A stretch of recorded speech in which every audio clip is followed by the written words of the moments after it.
यार हर कोई कहता है कि सर्जन्स का ईगो बहुत बड़ा होता है, अपनी नज़र में अपने आप को बहुत ऊंचा समझते हैं। आज मैं बताना चाहता हूँ कि ये सारी बातें बिल्कुल सच हैं।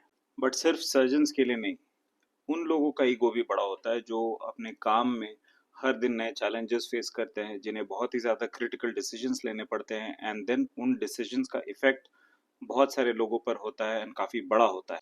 इसलिए मैं आज बताऊंगा कि why do we need this ego and how it is systematically built up during our surgical training. तो जैसे लाइफ में प्रॉब्लम्स आती रहती हैं, नए सिचुएशंस आते रहते हैं, वैसे ही सर्जरी में भी अलग अलग लेवल की डिफिकल्टीज आती रहती हैं, अलग अलग कॉम्प्लिकेशंस इंसिडेंसेस होते रहते हैं एंड आप हर चीज़ के लिए 100% पहले से प्रिपेयर्ड रहें ऐसा संभव नहीं है।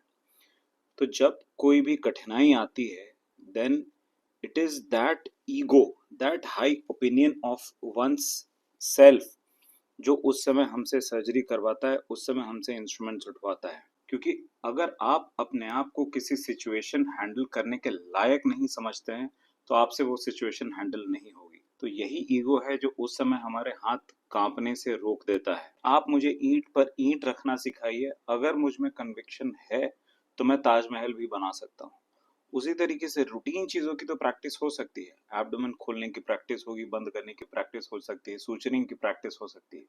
लेकिन जब सारी चीज़ें एक साथ मिलकर एक नए सिचुएशन, एक चैलेंज की तरह आती हैं, उस समय अगर हम ये नहीं मान के चलेंगे कि इस टाइम पर, इस केस के लिए I am the best person available, तो हम हमारे सारे फैसलों को डाउट करते रहेंगे। ठीक उसी तरह जैसे महाभारत में अर्जुन को सब कुछ आता था, तीर चलाना वगैरह, but he needed a guide, he needed Krishna to tell him that he is capable, कि वो लायक है उस युद्ध के लिए, वो लायक है उस सिचुएशन के लिए। तो अगर आप भी अपनी लाइफ में कुछ अलग करने जा रहे हैं, कुछ चैलेंजिंग करने जा रहे हैं, कुछ डिफरेंट करने जा रहे हैं, तो स्किल नॉलेज के अलावा थोड़ा जुनून, थोड़ा पागलपन एंड थोड़ा सा बड़ा ईगो रखना बहुत जरूरी है। बिकॉज हर कोई कुछ ना कुछ ज्ञान दे करके जाता रहेगा, आपको कंफ्यूज करता रहेगा। So be best prepared for that situation, and when that situation comes and कुछ भी दिक्कत आ रही है, तो आंखें बंद करिए और एक ही गाना गाइए कि मेरे आगे कौन बे, मैं नहीं तो कौन बे।